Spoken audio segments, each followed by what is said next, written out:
Good morning, viewers and listeners of Concerned Citizens Media. Welcome back again. Nice to have you here. So, as usual, I have some news to read, then some videos to share at the end. Welcome back again. Let's get started. Here are the news and Concerned Citizens Media comment for April 26, 2021. Oromo Liberation Front celebrated a graduation ceremony for thousands and thousands of new special commandos who completed the required training. These new graduates were trained and completed all the required tactics and skills that can help them to fight their enemies in Oromia. The training location is not disclosed for security reason, but it was reported in a Shoa zone in Oromia region, very close to the central government in Addis Ababa.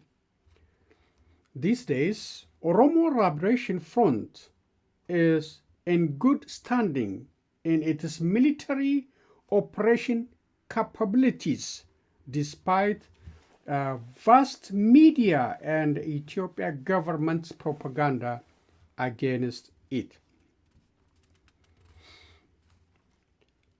Amhara Fanos or Amhara youth protests against Prime Minister Abiy Ahmed and his Prosperity Party agenda continue in various parts of Amhara region. The number of the protesters and their coordination and their messaging shocked the Prime Minister and the Prosperity Party cadres and forced them to be threatened with harsh warning and punishment. The Amhara region's police commissioner, Mr. Abere Adanu, and other officials were removed from their position following this protest in the region. These Amhara protests are slaps on the face of Abiy Ahmed, who gave his back to the Oromos that brought him to power and aligned himself with the Amharas for the last 3 years. The protesters turned the Prime Minister's photo upside down and called him the headmaster of all operations against the Amharas everywhere in Ethiopia. At the meantime, some Fanos attempt to bring their revolution to the capital city Addis Ababa. The several buses loaded with these protesters were stopped from reaching Addis Ababa and forced to return to Bahir Dar, where their trip was originated.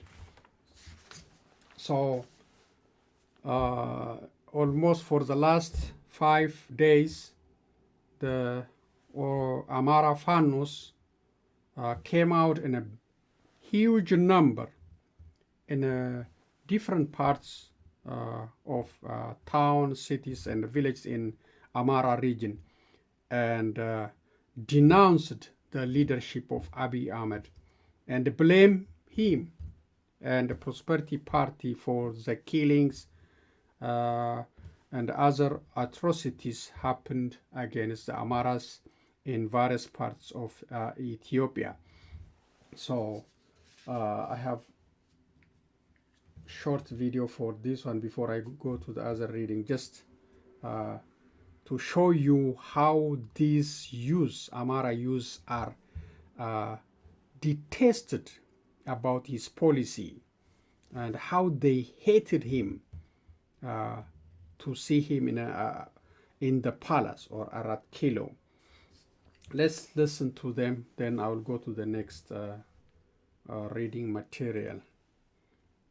I just want to show you the number of protesters who are angry about his policy, who are dissatisfied, who detested the way he's handling that country.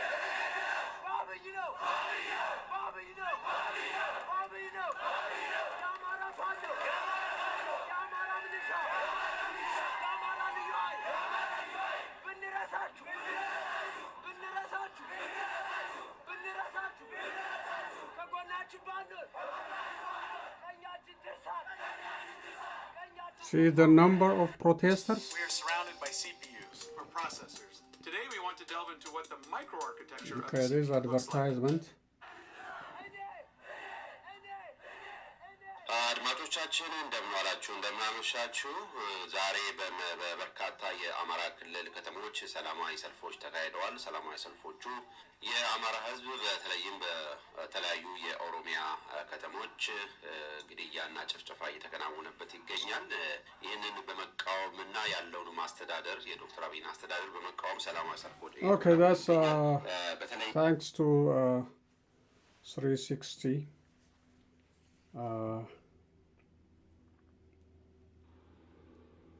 After days of searching by air and sea, crews found this debris in waters near the island of Bali.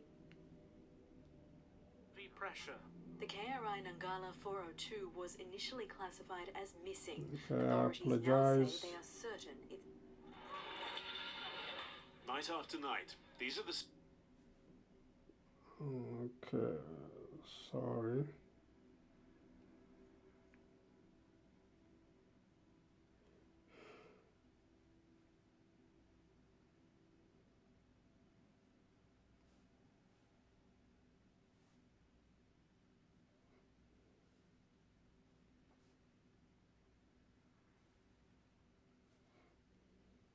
now say they are certain video launch.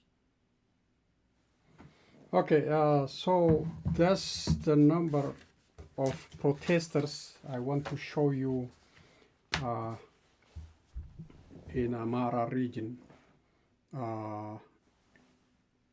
Almost everywhere in Amhara region, in towns, cities, and villages, these young protesters, the Amhara Fanos, came out in a big number for the last 5 days, and they want Abiy Ahmed to be removed from the palace. And they were chanting like very serious statements. One, they say Abiy Ahmed is a killer. Two, our killer is in Arat Kilo Palace. They say, Arat Kilo is the place where Prime Minister Abiy Ahmed is living. So, Abiy Ahmed is our killer. Our killer is in Arat Kilo Palace. Fano, Amhara Special Force, Amhara militia are killed by Abiy Ahmed. Abiy Ahmed is a traitor. These are some of the serious chants expressed by these protesters. These are really, I say, is a slap on his face for aligning himself with them and for rejecting the Oromos who celebrated him, who brought him to power in 2018.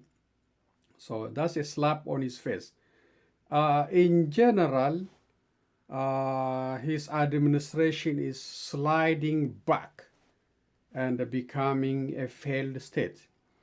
As you might heard about,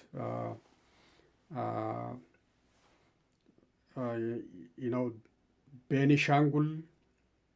Also, there is Gumuz People's Democratic Movement forces are taking cities, killing,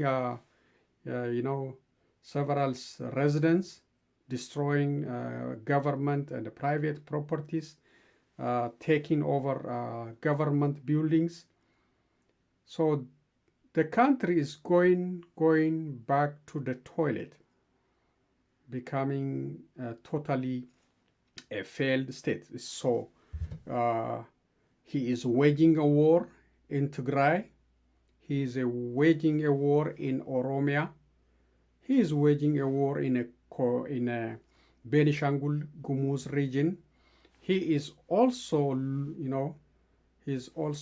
allowing the Sudanese to cross about 50 kilometers into Ethiopia territory. Now the Amharas are protesting against him, and they want him to be removed.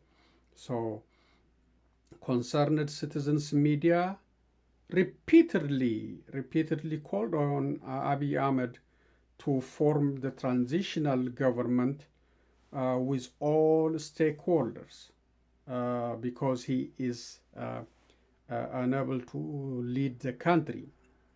He is, causing the country into further chaos and a catastrophe. So he is trashing everything. He is taking it easily, and the seat is sinking while he's sitting on it. And also, even the government feel insecure among the membership of Prosperity Party, among themselves. Insecurity, not trusting each other. So these are the sign of the government is collapsing. If you guys remember during the Derg, the final days of the Derg regime during Mengistu Haile Mariam, people start talking about, hey, the enemy is within the party. The enemy is, releasing secured government information to the enemies. At the time was TPLF and the Eritrean forces. So that kind of talk is already started under Prosperity Party and under Abiy Ahmed leadership. So suspicion among themselves and insecurity and try to eliminate each other. These are the sign of government failure, plus all the conditions I talked about: the Benishangul Gumuz, the Amhara protest, the Oromia command post, the command post in Benishangul Gumuz region, the Tigrayan war, endless Tigrayan war, the war in Tigray, and the isolation of the country from the global community, plus the Egypt and the Sudan targeting of Ethiopia. So I don't know what he's waiting for. I don't know what he's waiting for. So these are the challenges, and he don't wanna share with other stakeholders on the ways to solve the problem, but he insisted on winning the election. He say power cannot be obtained without elections. Let's do the election. He knows he's gonna win because no competition, especially in Oromia region. He eliminated all the oppositions, shut down their offices, arrested thousands and thousands of Oromos, including the leadership. So he is confident he's going to win 100%. That's why he's talking about election to get legitimacy. But I don't think he will get legitimacy in such kind of election environment. I don't think the Europeans or the Americans will give him the legitimacy. They know what's happening, and I don't think they will give him the blessing in such kind of election. So that is a challenge. And let's go to the other reading materials. Sudan to sue Ethiopia over unilateral GERD filling. Sudan threatened to sue Ethiopia before the international court if Ethiopia carry out the second filling of the Grand Ethiopian Renaissance Dam, or GERD, unilaterally and without legally binding agreement.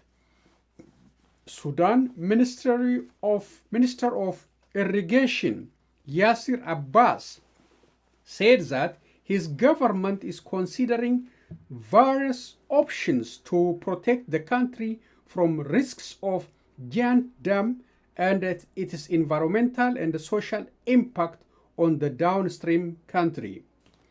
These options include the International Court of Justice, the Human Rights Commissions, the COMSA Court, he said.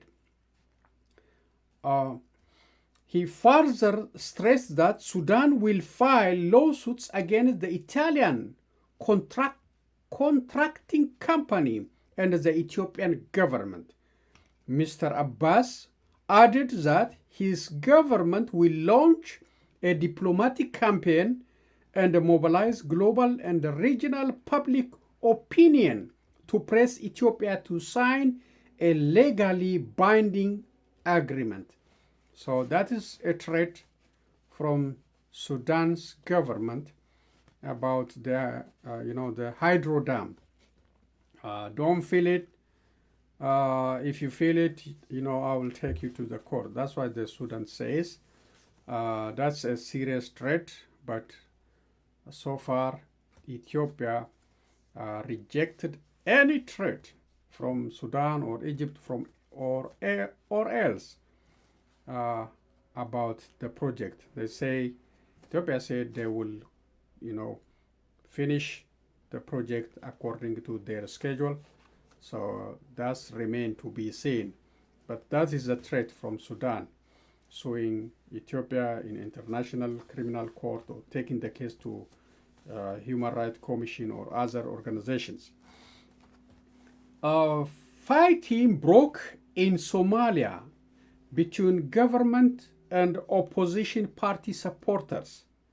Reports said heavy weapons were used and mortar rounds were fired near the presidential palace in Mogadishu. Opposition parties opposed Somalia's President Abdullahi Mohammed, also known as Farmajo, extension of his power for 2 more years. His mandate officially ended in February. United Nations, African Union, and the United States also strongly criticized this extension move by citing danger of instability in the country. The protesters reportedly chanted, "We do not want a term extension. We don't want Farmajo. We don't want dictatorship." These are the chants of the protesters. So clashes in Mogadishu and in other parts of the country for the oppositions are angry about the extension. And Farmajo, he got the idea from Abiy Ahmed and maybe advised by Eritrean dictator Isaias Afwerki to extend instead of holding election. So he's a tough guy. He extended for 2 more years without consultation with the opposition parties. So he is The country is, very, very in a very trouble. No government for a long, long time, but start forming the government since 2012. Now this guy, he don't want to give, he don't want to hold election. He want to stay on power through strengthening his security, federal police, just like Abiy Ahmed. Because these three, Eritrea, Ethiopia, and Somalia governments are, forming alliance and doing whatever they want to do against the interest of their citizens. So Farmajo is practicing, and the opposition parties disagree with him.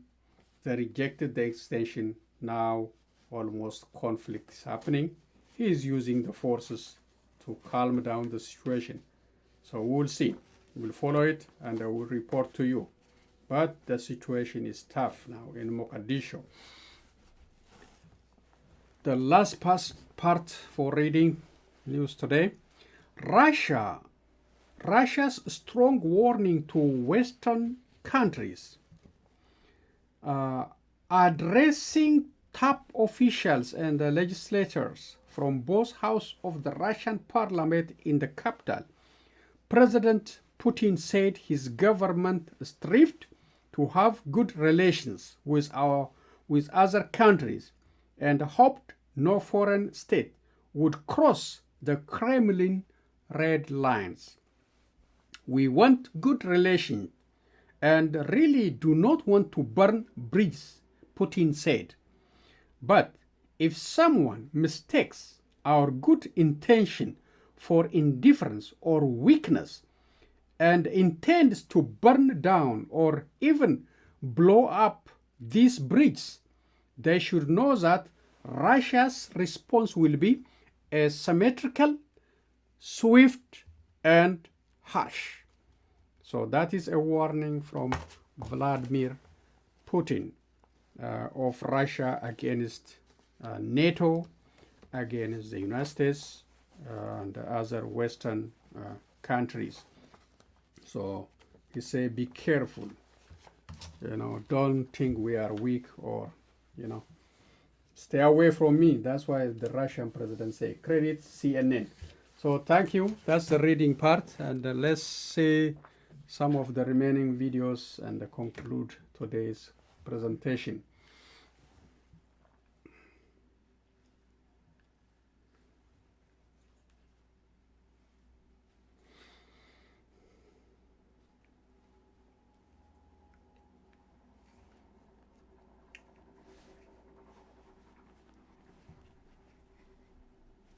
Okay, excuse me. Okay.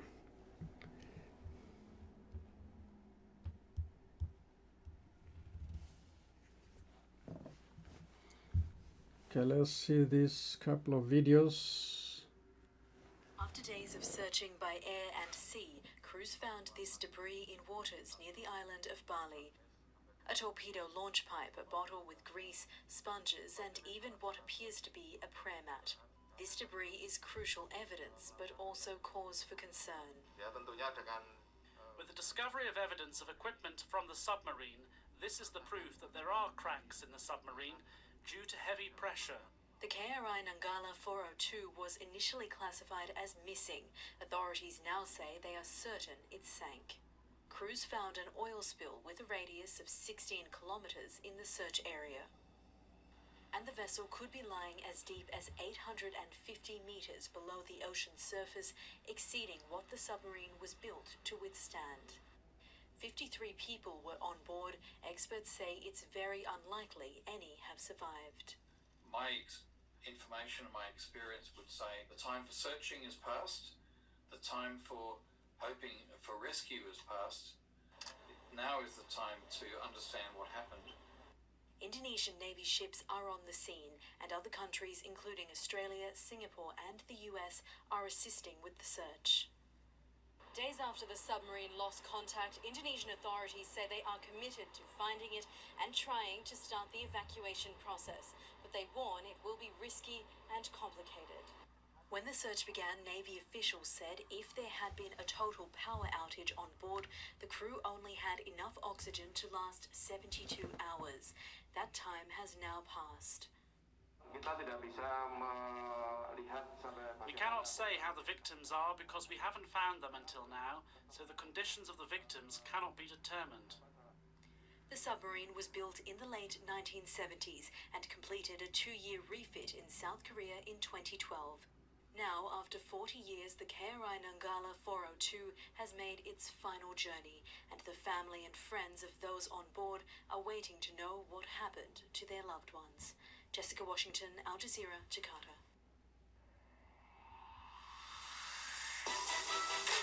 Okay, that's the Indonesian submarines. Myanmar's senior general Min Aung Hlaing arriving in Jakarta ahead of Saturday's summit. His invitation has caused uproar in Myanmar, granting legitimacy to the coup, say protesters. That anger was reflected by demonstrators outside the ASEAN Secretariat compound. The ferocity of the military crackdown and the rising death toll has drawn condemnation around the world. But as the Southeast Asian leaders gathered, it was clearly going to be a testing day. Splits have emerged in the group. Malaysia, Indonesia and Singapore have been openly critical. Others, most significantly Thailand, have been relatively quiet since the coup. But as they went into closed session, it was clearly not going to be an easy ride for Myanmar's senior general. In that meeting, I said several things. One, the development of the situation in Myanmar is unacceptable and should not continue. Violence must be stopped. Democracy, stability and peace in Myanmar must be returned immediately. What has emerged from the summit is a 5-point plan, calling for an end to the violence and the release of all political prisoners. He must restrain himself and his forces so that tension could be relieved. A request for a second commitment, an inclusive dialogue process must begin immediately. Political prisoners must be released, and an ASEAN Special Envoy needs to be formed, namely the Secretary General of ASEAN and the Chair of ASEAN, to encourage dialogue with all parties in Myanmar. But will the military comply? ASEAN has tried to rein in Myanmar's military before, in the 90s and early 2000s, to little avail. On the streets of Darway, protesters were back out once again, as they were in many of Myanmar's cities, first in convoys of motorbikes, and then on foot. They will also be hard to placate, having shed so much blood. And will they accept returning to a system where their democracy is overseen by the military? Tony Cheng, Al Jazeera. Diversification is the number So one that's strategy. Myanmar, or also known as Burma. Next 60 seconds. Night after night, these are the scenes that may come to define Jerusalem's Ramadan of 2021. Since the first night of the holy month, Palestinians have been protesting against the closure of the steps outside Damascus Gate, where they would usually gather after prayers. They don't allow the people to sit on the steps to drink something. They want to change everything. And we don't forget, it's a capital of Palestine. It is still under occupation. Every day there are clashes and it is turning to war. I live here in Suleiman Street and I can barely reach home. There is now a real danger of further escalation, with the added element of far-right Jewish groups seeking to confront the Palestinians. On Thursday, supporters of one such group marched to Damascus Gate, chanting "Death to Arabs." The two groups facing off for several hours, with more than 125 people injured, mostly Palestinians, in violence with security forces. It follows last month's electoral success for an alliance of religious nationalists and the far-right descendants of one party banned in the 1990s for anti-Arab racism. Their leaders have been sharing videos of Palestinians attacking Jews and repeating pre-existing calls for the, quote, disloyal Palestinians to be expelled. Israel's Prime Minister has held an emergency meeting with his top security officials. We are maintaining the freedom of worship for all residents and all visitors to Jerusalem. We currently demand that the law be complied with, and I call for calm on all sides. The focus for concern for Israel, though, is Gaza. On Friday night, armed factions fired 36 rockets from the Strip towards Israel. Several more followed on Saturday night, Israel carrying out airstrikes in response. The military wing of Hamas, which governs Gaza, expressed solidarity for the protesters in East Jerusalem. The violence has also spread to the occupied West Bank. All of this a month before planned Palestinian elections, which could hinge on whether Israel allows voting in occupied East Jerusalem. Conflict in Jerusalem has in the past sparked conflict elsewhere, the 2014 Gaza war being one example. The current mix of tension about race, religion and politics has already led to the biggest Gaza escalation in many months. It's a dangerous mix, ensuring tense days ahead. Harry Fawcett, Al Jazeera, West Jerusalem. Okay, so thank you, Al Jazeera, for that reporting. And that's is a hot spot in the Middle East, and never got a solution for generation. And I talked about that region before. Israeli keep expanding, now taking over Jerusalem, making Jerusalem the capital city of Israel, bringing international community to build their own embassies over there, moving their embassy from Tel Aviv to Jerusalem through several initiatives, bribing and other benefit for those countries. So the Palestinians are losing ground, losing their houses, but still keep fighting. But they are in a very weaker position. Now they aren't even, as you can see, they can even finish, the Ramadan, not allowed to sit on the stairs of the mosque, controlled by Israeli forces, especially these conservatives who are calling for the elimination of Arabs. It's a very tough situation over there. It could ignite another war, another killing, another destruction in the region. We know Israel is very powerful and got very powerful friends in the United States. So I think they should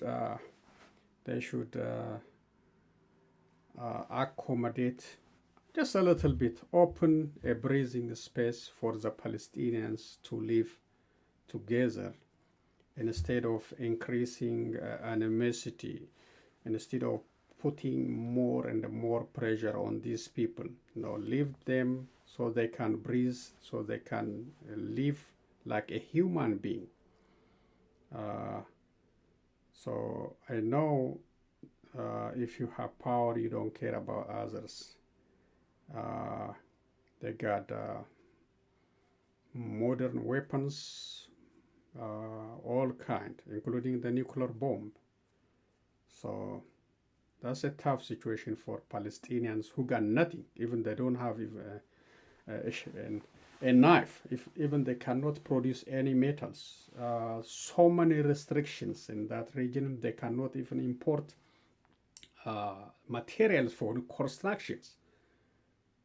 They are in a very tough situation, and there is no legal or international help to defend them. To say for Israelis, please give them a breathing ground for these people. Please don't squeeze them. And by bringing more people from other countries, and it's tough. If you don't have the place for your people, why you bring them to settle them in Palestinian land? Somebody should tell them, please stop. Stay where you are. Don't push to the territories, and don't squeeze them. Don't bring other Jews if you don't have enough land for them. And you have already existed people breeding more Israelis, and you are adding more from outside. So where are you going to settle them? So that's a tough one. And you don't allow Palestinians to come back to their land, and you are bringing your people. So that area is a very burning situation. It need somebody to tell, Israelis, please allow these people to breathe. Don't create new rules, new restrictions to make their lives, the Palestinian lives, miserable. Let them breathe. Let them stay. So that is a tough one. So problem everywhere in this world, and no solution. So when you come to Ethiopia, our prime minister is sitting, and as the chair is sinking, the country is sinking. He don't listen to anybody. He don't listen to the United States. He don't listen to African Union. He don't listen to European Union. They advised him to stop the war, to work with other opposition figures, other stakeholders. He don't want to do it. He is insisting to win the upcoming election 100% and get, get the legitimacy, claim legitimacy. He won just like TPLF time, 100%. Then he wanna lead the country. The country is collapsing under him. I don't know what he's gonna lead. So we are in a tough situation, and we will follow it. I hope he will listen to other stakeholders and hold transitional government. That is the best. For that country. Bring all stakeholders, form transitional government, discuss the way out from all this ethnic violence, war, command post everywhere, insecurity everywhere, and all other problems, unemployment, costly living, and other too many other problems. So viewers of Concerned Citizens and listeners, just play your part in raising awareness about Ethiopia with your representatives. Let them know what's happening, the changing situations. Ask them, to push for transitional government or for dialogue and reconciliation in that country. Ethiopia heading in a wrong direction under Abiy Ahmed. But he is not resigning. He is not giving a chance for others like Haile Mariam Desalegn, like his predecessor. This guy, he said, let millions die and continue leading a broken country. And he said Ethiopia will not be disintegrated. Ethiopia will not be disintegrated, but Ethiopia already disintegrated and became a broken system. He is the one causing that, why the country is going backward instead of going forward, and prosperity agendas are just dreams. They're just dreams that you cannot fulfill. So we will see, and we'll follow it. I hope he will change his mind and say, I resign, and I will organize a transitional government in this country, and I will call on all stakeholders, to find a way out to bring the whole country together. If you don't do that, Everywhere war is coming to the capital city slowly. War everywhere. He got no one now. Amharas are against him, Oromos against him, Benishangul against him, and others. And there is infighting between Afar and Somalia. I don't see any peace anywhere. So this is the situation. I will follow it, and I'll report to you. Thank you for sharing your time with Concerned Citizens Media. Please share this video with friends and families. Subscribe to it so we can share news. Like it, and we can grow Concerned Citizens Media so we can be the voice for the voiceless. And thank you again. So long, everyone.